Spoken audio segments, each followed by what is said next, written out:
hemp, it naturally lends itself to that.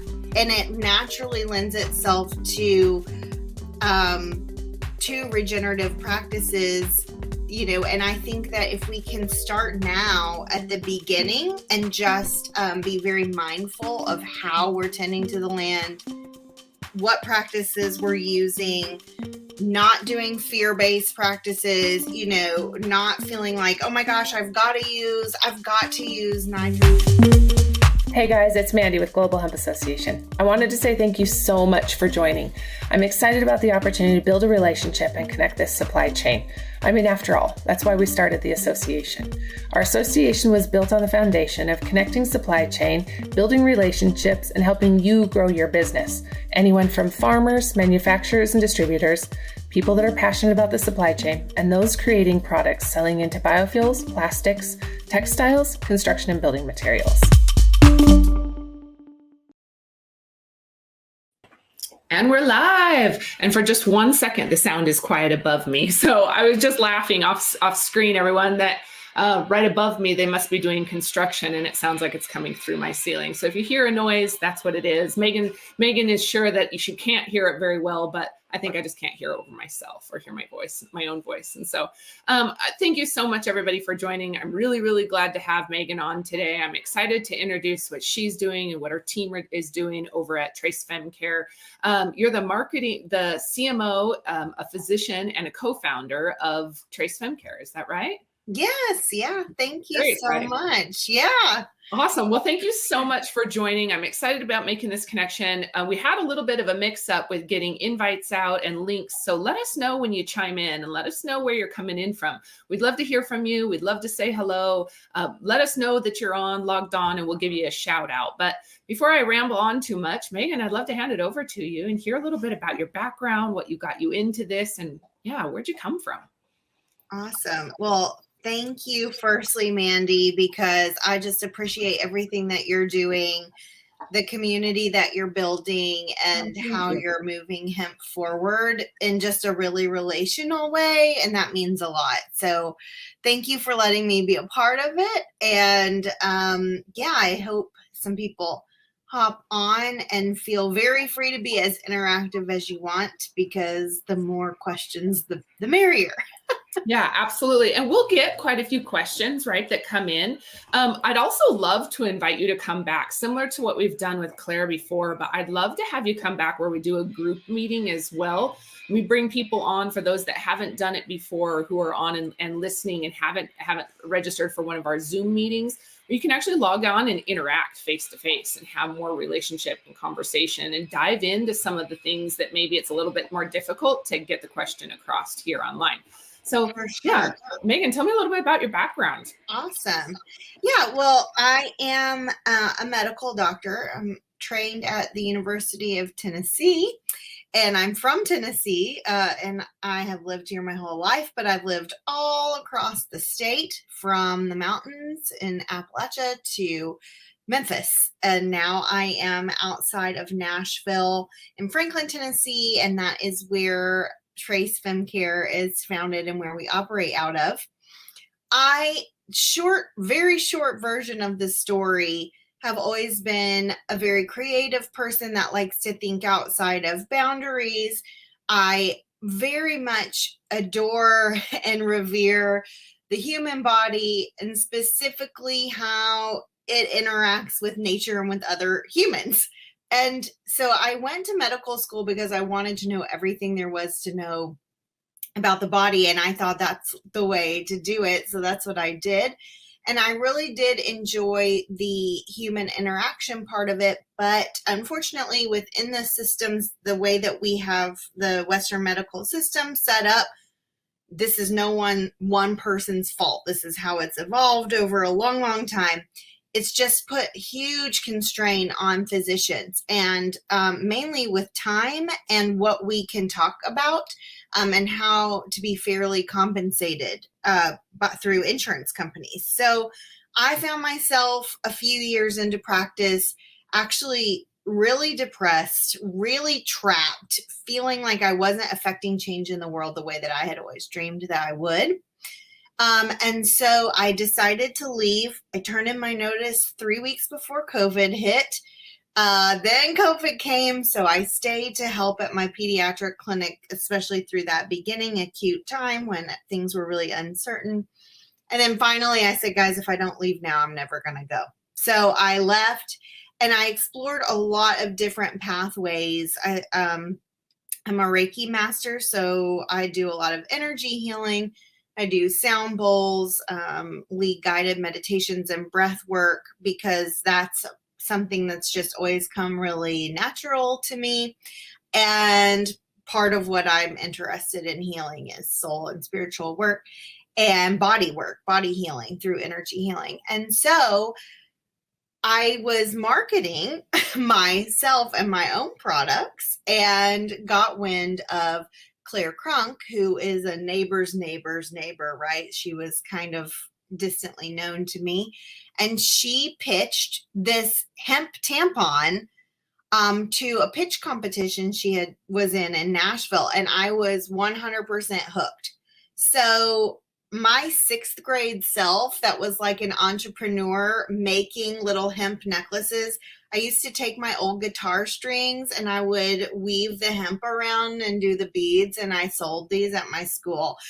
And my like hemp entrepreneur spirit was like, I am on board with this. This is awesome. And so, I mean, quickly, I jumped all the way into hemp world and the marriage between hemp and absorbent hygiene and period care, and specifically how hemp can heal the earth, obviously heal our relationship with the earth, and bring about that healing in the way that I had dreamed. So it's very much aligned with how I feel now my life's purpose is. And I am riding the waves, man. It's joyful. I mean, even on the hardest days of entrepreneurship, I'm still so much more fulfilled and happy to be in the company of a community of people that I feel like is really bringing the world forward in a conscious way. And hemp is just a huge part of that with its natural benefits. And then what I'm interested in, obviously, as a physician, is pushing those boundaries with what are the human benefits. And there's just not been good research to say anything, because obviously we couldn't even grow it until the 2018 Farm Bill. So there was no research done in the US. And then, of course, CBD kind of got the spotlight for a few years there. And while I'm very interested in CBD application and research as well, I mean, right now, for me, thinking from my allopathic medicine doctor hat, something that's more digestible for that community is hemp fiber. So taking CBD out of the equation at the beginning phases, introducing how this used to be common. This is nothing like, yes, it feels groundbreaking now, but this used to be everyone, right? I say all the time, hemp is not new. It's not a new thing. We're new to it, right? Right. Yeah. Exactly. And so far that has gotten a super positive response coming from that angle. Both in interpersonal relationships, when I talk to people, it literally takes less than 2 minutes to explain, the difference between cannabis, hemp, CBD, THC. They get it immediately. And even people who were skeptical, both from my family's land that was just not in this world to the medical land, they say, oh, well, that's not as far-fetched as I thought. So, and I know we kind of want to get into that a little bit, but I say that to start off with an encouraging note, because it really is it's really neat the way that it can get accepted, and especially when we can get our foot in the door this way. And we can talk about tampons and absorbent hygiene in particular, but I'll just give a teaser that we have to do an FDA submission. And we know that there have been some brands with CBD that have not been accepted by the FDA. So we are going a totally different route. We're just going to introduce this in and say, look, this is similar to cotton. Mm-hmm. We're not really changing a lot. We are not claiming any health benefits at this point. Then we can open the door. And then I, can be our medical director. I can lead clinical trials, et cetera, and take us in that direction in the future. So we're going for the long game here. Okay, so I've got lots of questions just from the intro you gave. So I want to go back real quick. Like, why did you get into this? Obviously you've got this passion and your entrepreneurial spirit, but from the medical side or the background of, the benefits to hemp, can you speak to some of those specifically within, that not just the femcare side, but in general? We talked about, the earth, the relationship that it has to healing the earth or to people. And talk to me a little bit about how I got into that. Yeah. So, I think that when I was practicing, although everybody was excited about natural healing remedies, nutrition, etc., it was, oh yes, I'm about to talk about that, Jennifer. Yes. Yes, that's exciting news. So even though people were excited about that, more people and more physicians specifically are interested in this stuff than you might think, and that is pushed forward in the media. I do want to say that most physicians feel like me. They want people to be healthy. They do not want to be prescribing a bajillion medications and just see the health decline. They just are constrained by a system that doesn't allow it. So there is a lot of talk behind the scenes. I am not the only one here talking about this. A lot of talk behind the scenes. And how can we do this? And so people are coming up with really innovative ways. So some people are breaking off and making their own private practice that's, doesn't accept insurance so that they can get around that barrier. I have plenty of friends who are doing like functional medicine fellowships, things like that. And so this just happened to be my flavor of how I didn't exit, but, took a turn. And so to me, hemp in particular, the immediate benefits of soil restoration by increasing soil organic matter and carbon is huge. I don't know if you've seen the documentary Kiss the Ground, but I know it's big in our communities, right? Well, I watched it with my kids the other day who are 5 and 7. And they literally lost their minds and screamed when they learned that soil is alive. I mean, screamed. I had to pause the movie. And they're like, the soil is alive.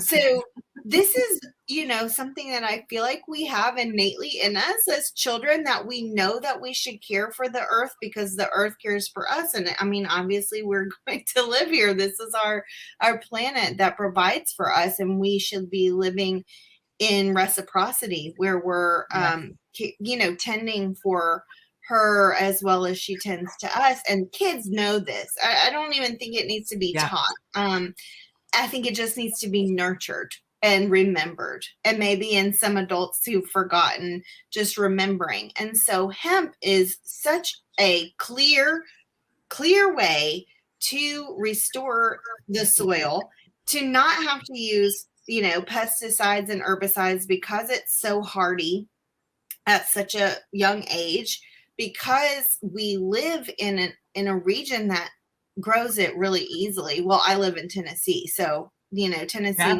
Carolina, and really all of North America is just pretty hospitable for it. And then, carbon drawdown. I mean, it's amazing that it can pull down more carbon than a mature forest. I mean, to me, from an environmental standpoint, it is a no-brainer.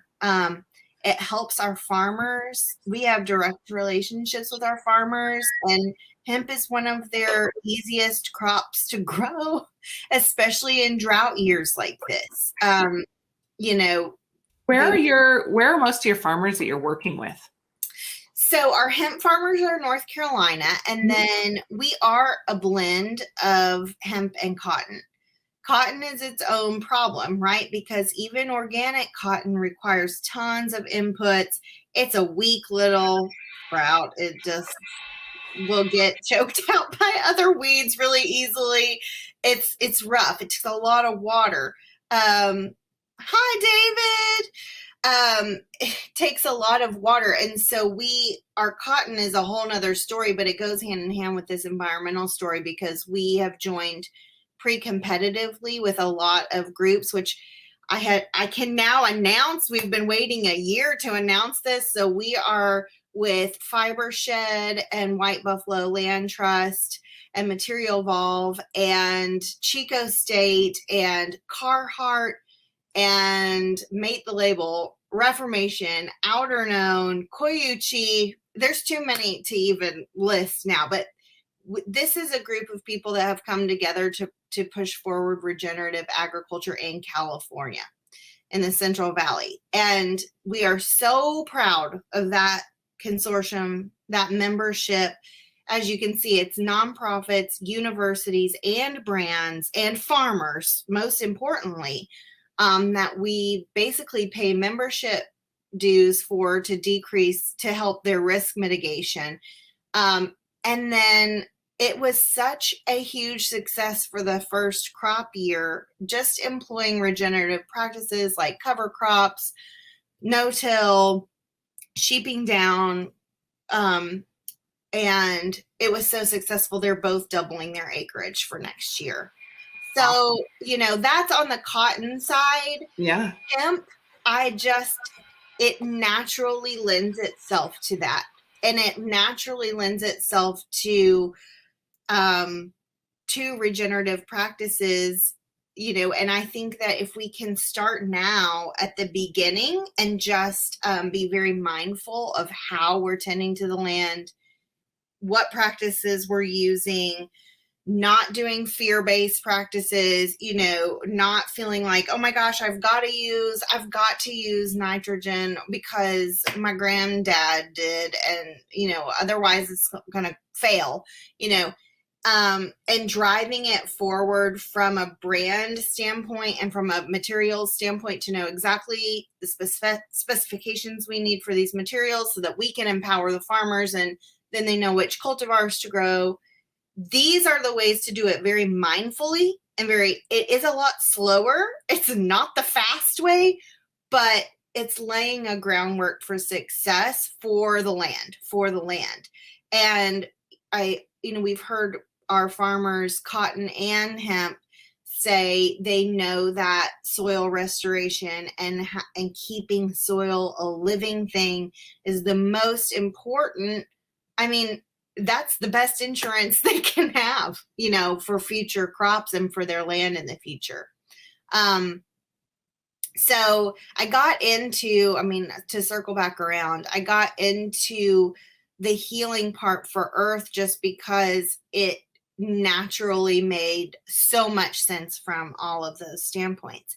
And then the reason why the feminine hygiene or absorbent hygiene period care part made a lot of sense to me is just that half of the population menstruates. So this is not like, even though I love like hemp t-shirts and socks and I own them, that was a one-time purchase. I was like, this is great because this is something that is used monthly. And right now, all you have for the best option in period care is just sustainable. So organic might be a little bit better, but it's not requiring less water input like our cotton. It's not, and our hemp. It's not requiring less other inputs. It's still pretty extractional for the soil. So we were like, well, these two, this regeneratively grown cotton and hemp, which is really naturally regenerative, these make a lot more sense for a much more sustainable future and building the future. There's no other monthly, care item that is renewable every single month, that the more you use, the more the earth heals. There's some things that the more you use, then you're reducing your carbon footprint or you're reducing your impact. But there's nothing that the more you use, then the more hemp we plant, the more the soil heals, and it continues that positive feedback loop. So to me, it just married right in with the human science and the earth science, and getting on this early from an absorbency standpoint. Obviously, we want to see what the exact absorbency specifications are surrounding this, because it's a whole new product category. And as a medical doctor, I feel very grateful to be empowered to be able to lead those kinds of studies in the future, be involved in those kinds of studies, and help it become mainstream. So that's how I got so passionate. I love it. Well, and this is of course where I'm curious, right? Is as we do more discovery and more research, and I'm kind of curious, going back to the FDA application, what is it that they need? What are they looking at in this application, and what do they need to be reassured of before this goes out to market? Yeah, so this is not because we are hemp in particular. It's because tampons specifically are a class 2 medical device, because they are used inside the body. And so anybody who's going to be making a new tampon has to register it through the FDA. So it's not the same as like if a drug comes on the market and you're doing clinical trials and it's a years long and, multi-million-dollar process. This is a registration to say, look, here's a predicate device, a tampon. We aren't making a new design of tampon. We're just doing a materials change. And it's our job as scientists to say, look, here are the properties of the hemp fiber. Here's the lignin, here's the pectin, here's how it's similar to cotton. And cotton is what's already being used in the predicate device. And our team in particular felt very empowered to do that, just because Claire was a women's health nurse practitioner. I'm a physician. And then our third partner, Olaf, came from absorbent hygiene and is like a genius in bast fiber. And so it's kind of the trifecta of understanding what we would need for an FDA application. So that's what they're looking for.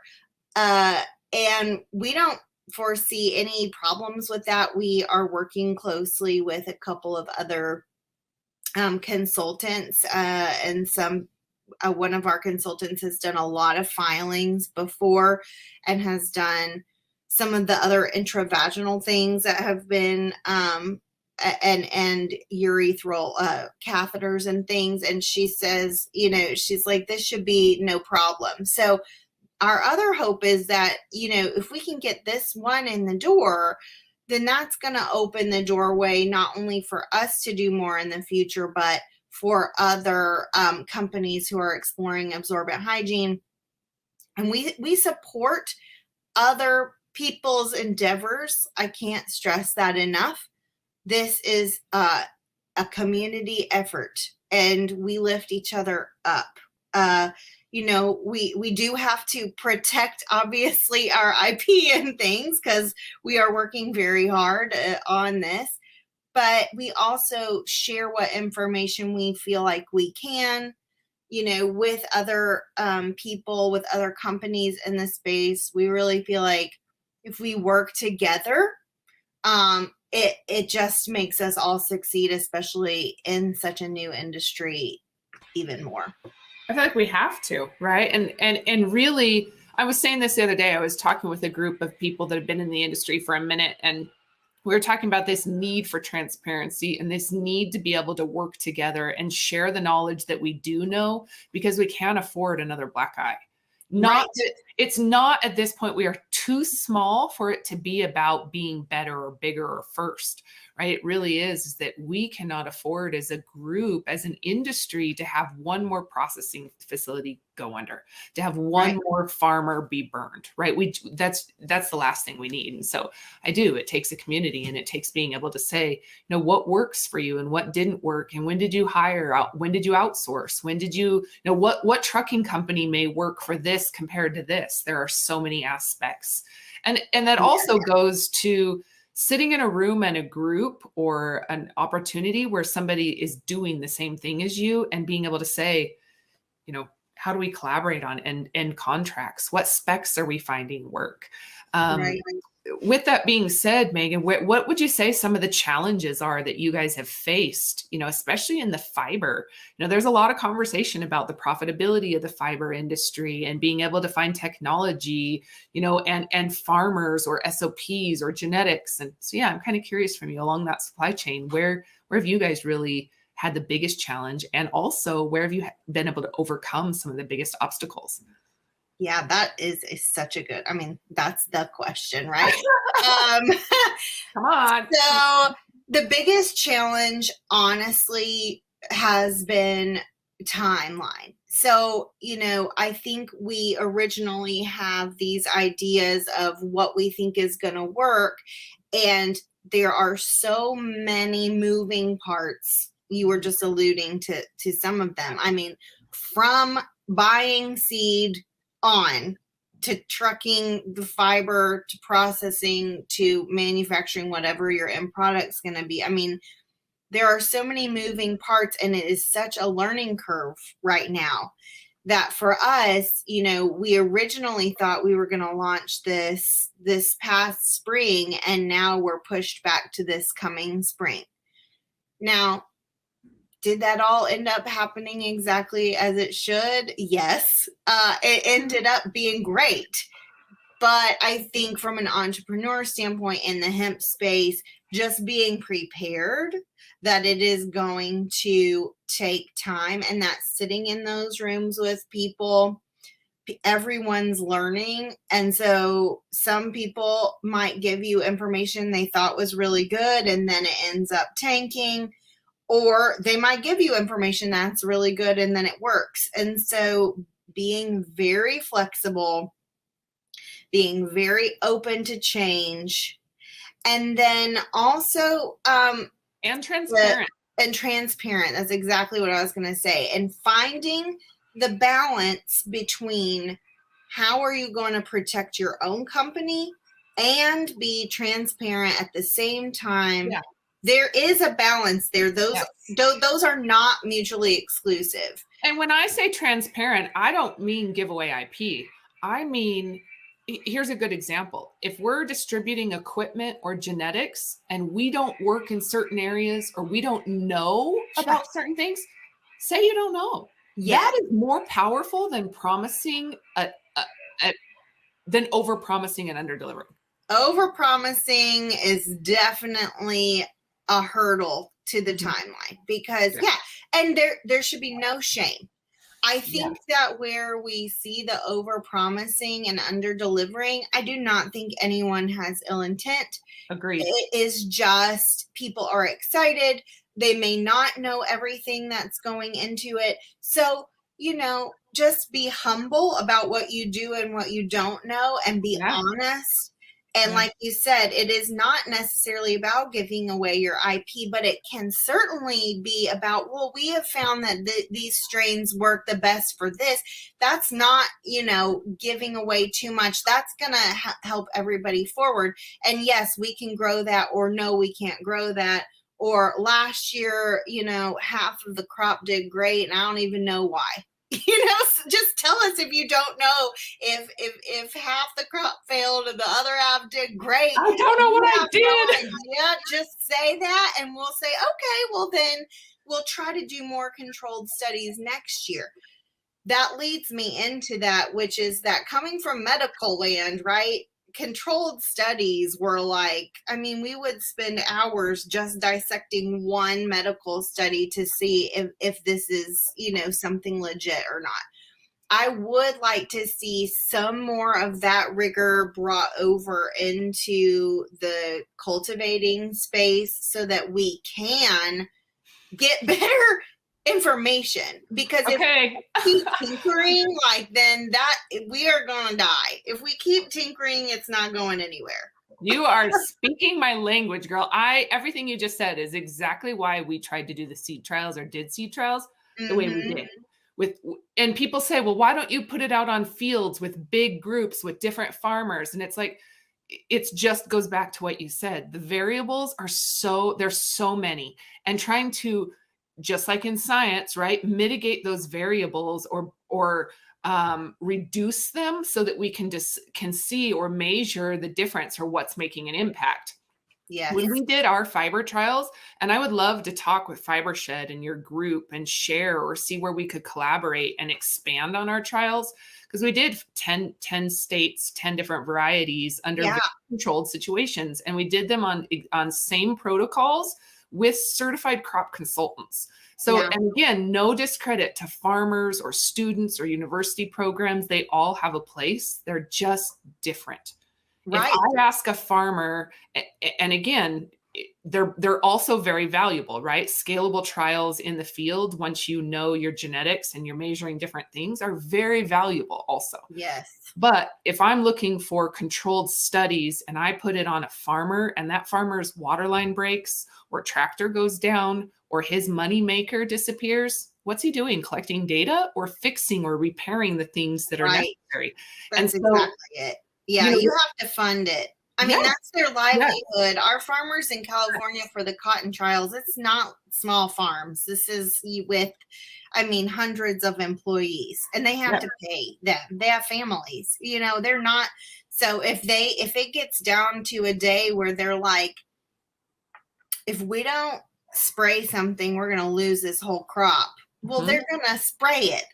You can't blame them. So yes, what you're saying, and I should say there is a agronomic support, consulting group that also is working with that project too. Awesome. Because they know that the farmer has a bottom line to, and I totally see it being applicable to hemp. And you're exactly right. What works in one region may not work in the other region. And if you change too many variables at the same time, you don't know what it was that you did. Yes. So you have to change one to two at max. Yes. And it has to be in the region that you're talking about. So you cannot grow hemp in Colorado at that elevation and that humidity and then bring it over to North Carolina and have it grow the same way. It's just not going to happen. Well, I think I wish I could cut this snip, and I'm going to remember it, because what you said from a perspective of product development and supply chain development for the entrepreneur comes back to good, consistent data, right? Yes. And I think third-party data is also very critical, right? Yes. When it's, that's and realizing where we're pulling that information from, right? It's one thing for me to go to a seed provider or equipment manufacturer and ask opinions on genetics or equipment versus industry or a third-party entity. And so, I would love, let's take this offline another time because I could talk for a while, but I would love to see, where we can, if not collaborate on data, but expand our projects so that we're collecting, congruent data or comparing data back and forth. Right. And at the same time, avoiding spending the same money doing the same things. Right. Right. It should be a collaborative effort for sure. Yeah. Awesome. I would love to see more universities get involved because they have access. The new USDA grant is really a good source. And shout out to FiberShed. Yes, FiberShed got a bunch in partnership with. So, those are super helpful, but universities are getting grants all the time, and you've got people who are super eager. If I had the chance to do my thesis on something like this, I would have jumped at the opportunity. And so, because also we want to be viewed as a legitimate industry, I've run into people saying like they didn't think that our company was like technically a fast growing startup because she quoted to me, well, selling in farmer stands is different than being an international company. And we were like, we are going to be an international company. This is a full, you know, real, I didn't even know how else to say it to her, like, this is a real company. And I really did some thought on that, and I think that just comes from some of the stigma that we have in our minds. We hear hemp and there are some feelings, there are some textures, there are some words.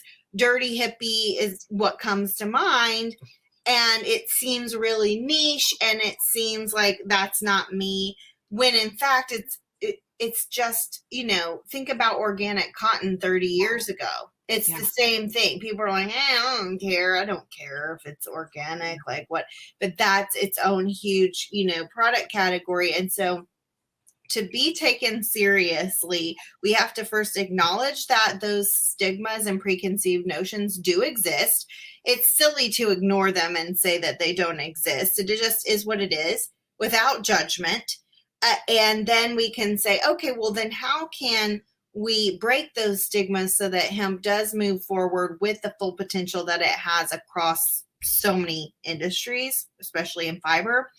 And I think that doing very good research, having very good support within the community, and making it accessible, like what we're doing with the FDA submission, going in from a fiber standpoint, not making human health claims, being very, very strategic.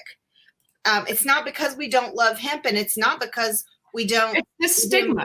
We have to meet the industry that we're getting into where they're at. Right. You've got to meet people where they are. Capitol Hill, right? Like, it's funny you bring this up because I've got a girlfriend that wears these most beautiful dreadlocks, and they're fake. They braid in, they're beautiful. They protect her hair. They've helped it grow. And I've wanted them for years. And in my position, I've chosen not to, because if I'm trying to change the stigma, that's my concern. I don't judge. I could care less what they think about me. It's that for the greater good, what message am I sending? And it's that I'm getting away from, dirty hippie. Right. Well, no discredit, but it is this, where do I want to be, and who am I trying to bring to the table? Right. And taking into consideration that. Yes. Yeah. That's totally it. I am right with you. I want a septum ring. I want to dread my hair. I have my nose pierced, and I took my nose ring out because in medical school an attending doctor told me it looked like trashy or something. Well, they said a cuss word to my face. I don't know if we curse on your website, but literally an attending doctor told me I should take it out because it looked like doo-doo. And I did. I took it out because I was so trying to assimilate there and prove that I was as smart as the other kids. Well, I'm over that. I'm board certified. I have the same degree. I'm the same board as. And I feel the same way. I feel the same way about appearance and hair, right? Yes. It's like, I shouldn't have to walk in here to prove. But reality is, the people we are meeting and trying to bring to the table to change the stigma. Once the stigma is changed, I won't care. Just like you. Once you had your education, once you were confident in yourself, and I think for me, it's not even about personal. It's like, it's the industry image. The industry. It is. Right. So I very much now still try to, if we're going into a professional space, we're going to be dressing professionally, speaking differently to different kinds of people, using different language.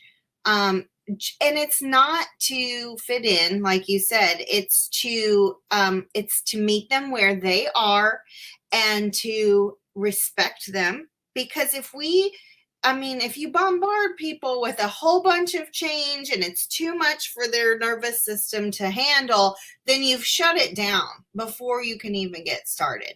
So just being approachable and approaching them where they are and then leading them in, that to me has been the most effective way for the industry. And that's the approach that we're using, like for feminine hygiene in the hemp industry as well. So I love that I know that was like a sidetrack, but I love that piece of advice, is meeting people where they are, and finding out what their needs are, what are their pain points, how do they like to talk about things, which parts of it turn them on and which parts turn them off, and listening. I mean, we have to be actively listening to make decisions. Going out and showboating and overpromising and saying, I can do this tomorrow and I'm going to be the best and I'm going to be the only one, that is not the way to move an industry forward. We've seen that fail in late stage capitalism, and that's not the way forward with conscious capitalism.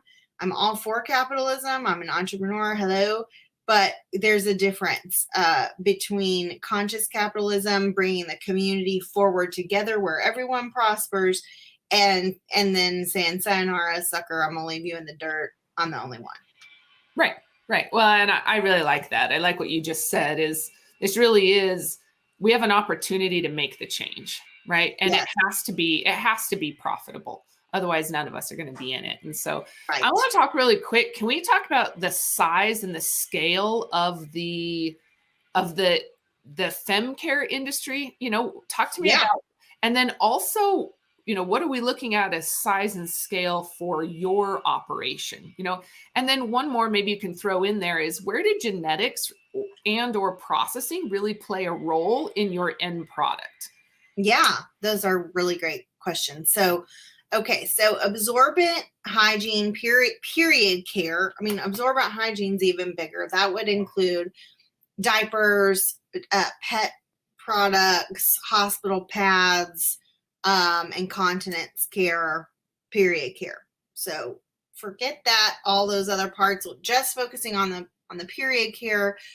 You've got a multi-billion-dollar industry in the US, and the age, the population age right now, we have the most menstruating people than we've ever had.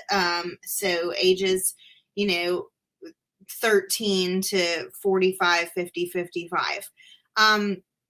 So we obviously, scalability is a challenge for us because we have to try to predict 2 years out because of the crop cycle, where we think we might be in a couple of years, and get our raw materials for that far out. And also try to judge, how quickly is this going to enter the market as a disruptor brand. So we look at the other disruptor brands within the period care industry. And even though hemp is obviously a new product category, those are the closest that we can compare to, is like new organic cotton disruptor lifestyle period care brands that have been on the market for the last few years. So there's Lola.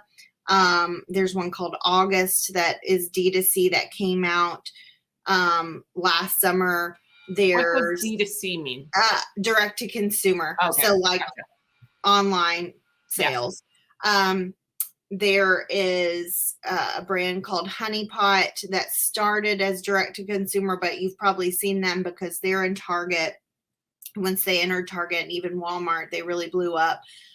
And so looking at those brands, they have gained a huge percentage from your traditional hygiene brands, Procter & Gamble, Kimberly-Clark, over the past few years. So those brands have lost 5% market share just in 2 years to the small lifestyle brands. And that's without hemp. Like, this is just organic cotton. That's a pretty big chunk for new lifestyle brands within a short period of time. I mean, 5% on that market is impressive. Right.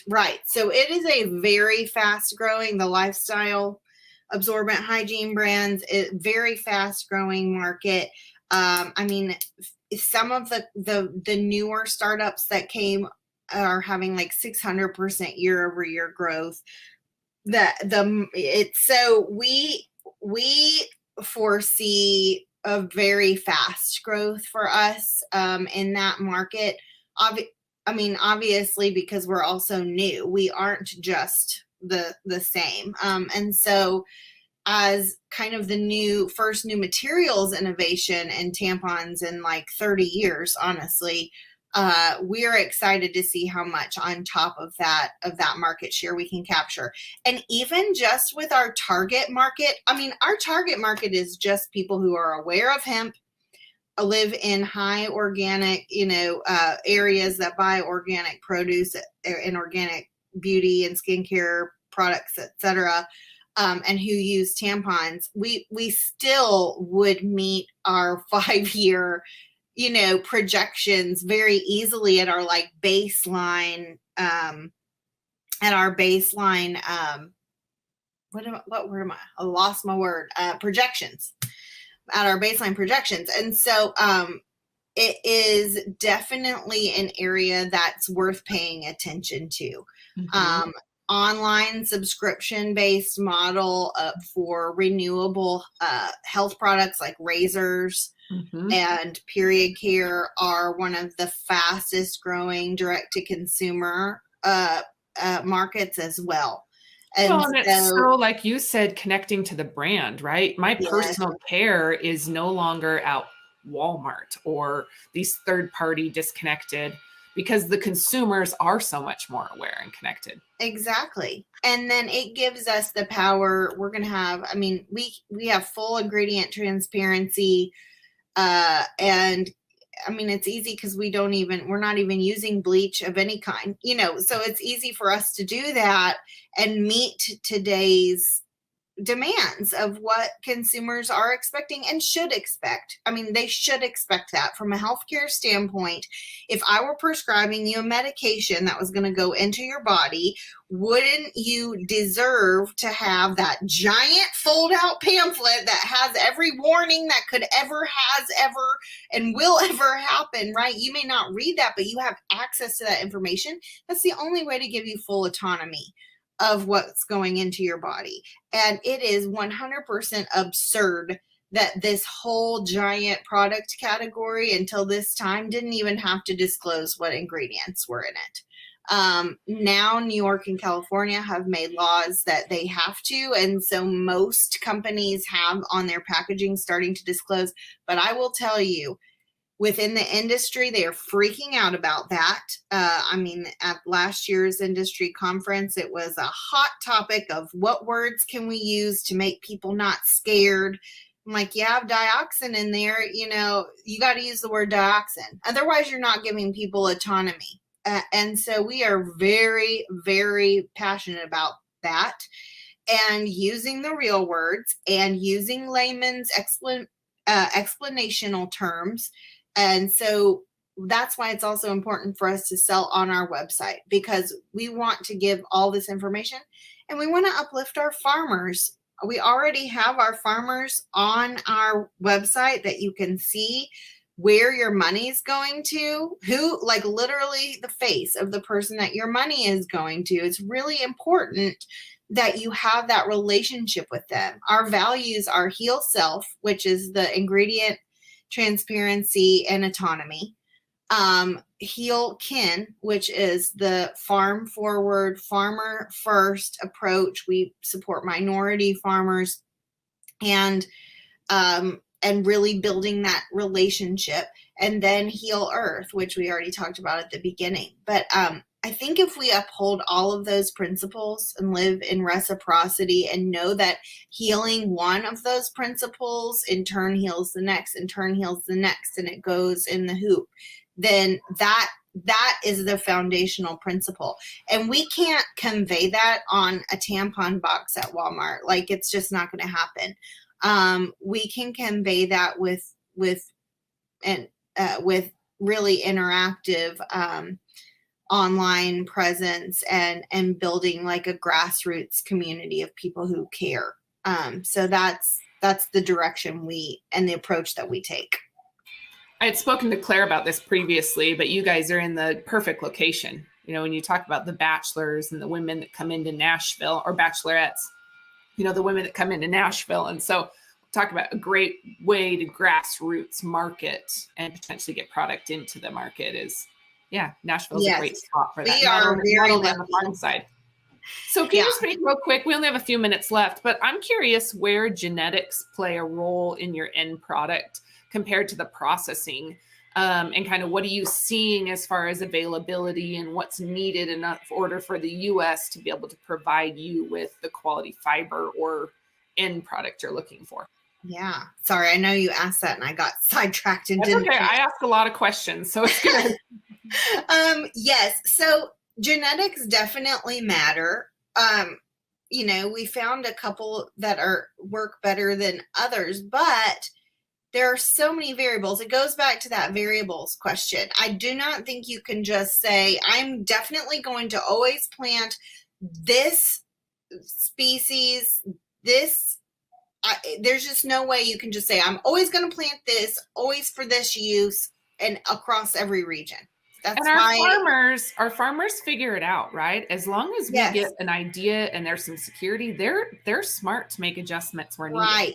Right. But there still is I'm curious. Yeah, I think you do have to pick. I mean, I do think you have to know. I think it's the most helpful to know what your end product is going to be. And I know everybody has said this. This is not anything new, but it's the most helpful to know what your end product specs are going to be. And you would not believe how many people we've been like, well, can you make this? And then they say yes. And then we say, well, what specs would you need? But they don't know. So knowing what you're going to make. Is it going to be a fabric? Is it going to be a lightweight fabric? Is it going to be a duck, is it going to be a real heavy duck canvas? Is it going to be a, herd animal bedding? Whatever the thing is, fluff pulp, wipes. I mean, there's so many things. Knowing what you're going to need, you have to know what specification of those fibers is going to be. I mean, specifically, like, what's the length? What's the diameter? What's the strength? And let me also clarify, I am not the expert out of our 3-person team. I am the least expert on this part. So I don't want to talk too much out of my knowledge. Well, and I'm going to say this again, Olaf's name comes up often and his experience and his knowledge. And so I would love to even come back and dive into some of the science behind what you guys are doing, right? The absorbent piece and not just for tampons, but like you said, the wipes, the diapers, everything else that he's kind of played with for the last 20 plus years. Oh, for sure. And he loves talking about that. I mean, it would be nice to get like a group discussion where he can answer questions. He really likes teaching on it, and we enjoy that too. So for sure, because it is important. And as we learn more, then we grow more together. And he's always so, generous in sharing what he's learned and in the direction he thinks other people should go. And I mean, he helps out more people than I ever know. I'm like, oh, you're talking to this person too, but because he really believes in these principles. Because you're right, because you need to know what you're going for. You need to have, somebody who's worked with fibers before. I mean, we could pull in people from the cotton side. I mean, any way other ways to find the specs. And that way, then it's like reverse engineering, going from the product backwards and then saying, this is what cultivars you need. this is how tall to make them. This is the diameter stalk you need, that kind of thing, is so important, I think. That would be a really interesting group discussion topic for sure. Okay, we only have like 5 minutes, but I do want to know where do you see the industry today, and where do we really need to pull it along? Where are some of those holes that maybe we need to focus on or be focusing on in order to really scale a product or an industry? Yeah. So do you mean hemp as a whole as an industry? Yeah. So I will say that I'm newer to hemp. I haven't only been around it for, I guess, a year and a half now. And when you're old school now. You're the rest of us. We're still on. I don't know. I'm just kidding. But I feel like we're all so new to it. Yeah. When I first came on, I kind of got the bug, right? Which I think everyone gets. It's so exciting. The community is so inviting. And you think, I'm going to just rocket ship to the moon with this. Like, this is going to be so fast. This is going to be, I don't think you think it's easy consciously, but there is some sort of just momentum that you start feeling. But I think what I've learned is, as an industry, we are just still babies. And I would much rather see us have conscious, deliberate, and slow growth to set us up for a future of success than a rocket ship growth where we mess up and we tank. And I do think that happened with CBD some.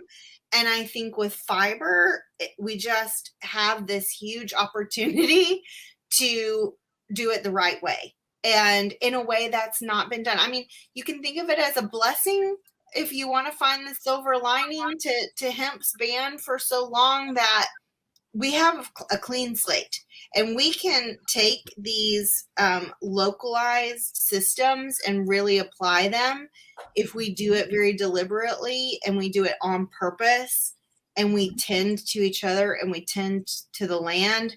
That, to me, is going to set us up for huge growth in the future. So I see it as taking over. I see it as taking over cotton in a lot of ways. I see it way beyond linen as a bast fiber. I just think that it has huge potential. I just want us to all be cognizant of the growth trajectory and be patient and not try to outpace our neighbor, but bring our neighbor along with us.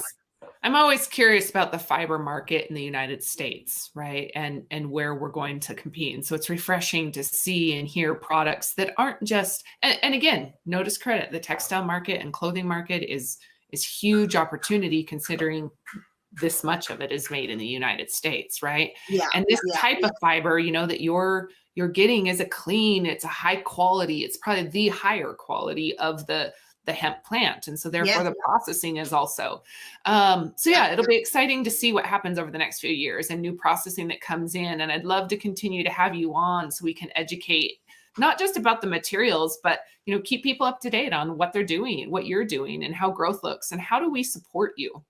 Oh, thanks. Yeah, I'd love to come on. The best way to support us right now is that we have a crowdfunder going right now on WeFunder. The reason why we picked WeFunder is because of this community ownership aspect. It just means a lot to us that everybody has the opportunity. And, before 2016, if you couldn't invest on a crowdfunding, you could not get equity unless you had money in your pocket from your parents. And I did not come from that background. I didn't know any of these words until this year.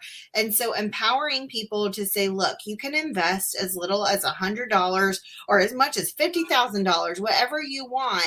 And this platform will hold your hand through is super helpful. And we've had great response and we're super grateful. But that supports us, but it also supports you. So if you want to spread your wealth around, especially within the hemp industry, and you believe in the future of these, especially these renewable products that have to be ordered all the time, then we definitely would love for you to invest in us. Plus, you'll get fun prizes, and Claire and I might even sing you a song sometime. Woo-hoo! Okay.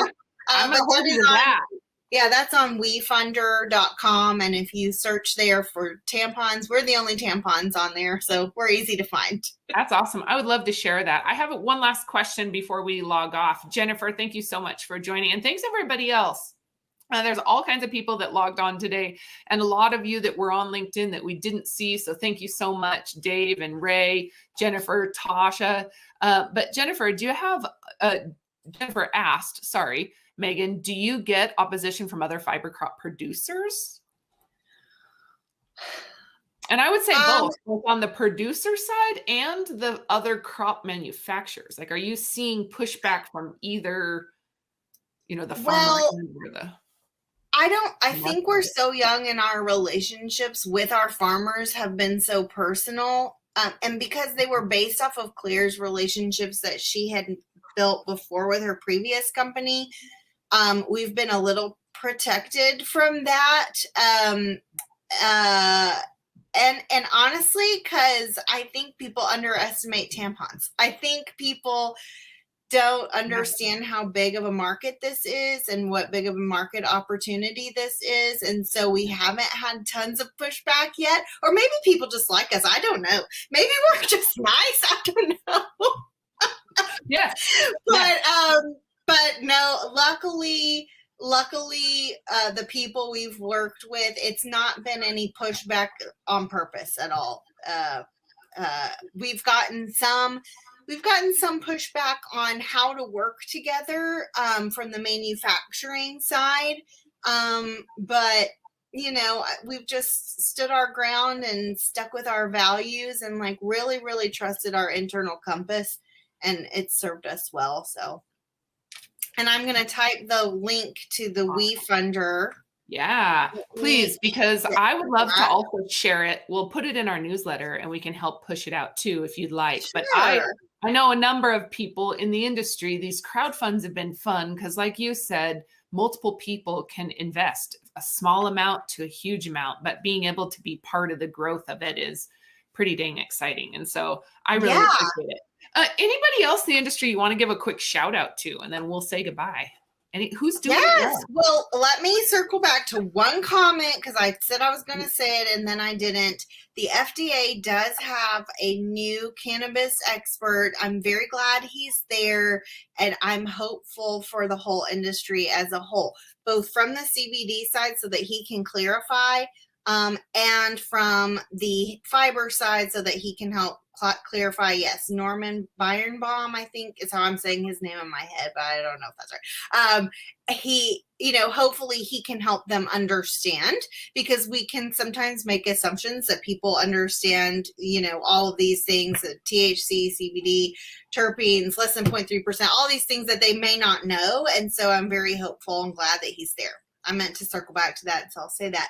But the other, yes, shout outs. Thank you, David Camby, for joining. Yes. He was one of my first contacts into the hemp world at She last year. And so he holds a special place in my heart. And for those that don't know, Dave, he's incredible. What he's doing is great. What he's doing to support the Southeast is pretty dang awesome, in North Carolina, South Carolina area. And so very excited. Yeah, for sure. So that's who I see here that I definitely want to say hi to. And then even without names, other people are working towards absorbent hygiene, whether it's period care, diapers, incontinence care. And shout out to you. Like, you have our full support wherever you are in the phase of your business, whether it's taking off and doing awesome or whether it's not doing well or you're in the trenches. We want to support people however we can. And we have no interest in a cutthroat kind of competition situation. And so shout out to everybody that's working so hard to bring these products, because overall, the purpose of this is for health of planet and people. And that's why we are doing this all together. And so, thank you. Oh, and shout out to the WeFunder team in Nashville because they're awesome. Yeah. And they answer all my questions. I have no idea what I'm talking about. So thank you. Thank you to WeFunder in Nashville. I love that you say this and can say it humbly and honestly, because it's something that I've struggled with, right? Is you get into this industry and you're expected to know each of these pieces, and the industry is so big and you and your team are so educated on this much of the industry each. Together is where we become powerful, right? And so surrounding yourself with groups that are good at finance or that are good at manufacturing or engineering, you don't have to be each of those pieces, but the value of collaboration and the value of working with people that are, and then being able to humbly say, what does that mean? I don't get that. Like direct to consumer, just being able to say, don't be shy about asking questions. And yesterday somebody said on one of our calls, someone walks into a room and says they know it all. No, that's a red flag. Yeah. I was going to say run, but I didn't want to be rude. But really, yeah, there's a lot to figure out. And so it's been pretty awesome. Being able to be at the forefront of that. Well, if there's anything, Megan, we can do for you, we'd love to collaborate. Like I said, figure out what we can do to move our trials forward, to be collecting the data that our industry needs, both on the farm, manufacturing, and distribution side, or aspects of the supply chain. And then again, I encourage anybody, if you guys haven't already subscribed to our YouTube channel, please do so. There's 400 plus interviews published on the YouTube channel with great people just like Megan and her team. And then we also have all of our events listed on both friendsofhemp.org as well as Global Hemp Association. And our seed trials are being ran through Friends of Hemp. Friends of Hemp. You can make donations there to support the trials or to get the data. So we're releasing data to sponsors because our trials this year were funded completely by sponsors, private sponsors. And then we've applied for a few grants so that hopefully we can expand our trials as well. So without further ado, I encourage you guys to please get involved. Let me know. I'd love to interview you, or if you guys have anybody else you'd like to interview, Megan, I'll be in touch. Let's see what we can do to get the rest of your team on. Yes. Let me know. I'd love to have you guys on. Other than that, you guys have a wonderful day. Megan, thank you so much for your time today. Thank you too. And anybody reach out to me. I'd be happy to help in any way I can, and explaining markets or explaining, test design, things like that. So, and if I don't know the answer, I will try to plug you into the right people. I love it. Love it. Well, and that's you too, right? Is not if you don't know the answer, it's I know somebody who might, or I know somebody that we can call, right? It takes a village. Yeah. Well, thank you so much. Everybody else have a fabulous day. We'll see you next week. Go to our globalhempassociation.org webpage to see when our upcoming events are, and we'll see you guys next time. Have a good day. Awesome. Bye.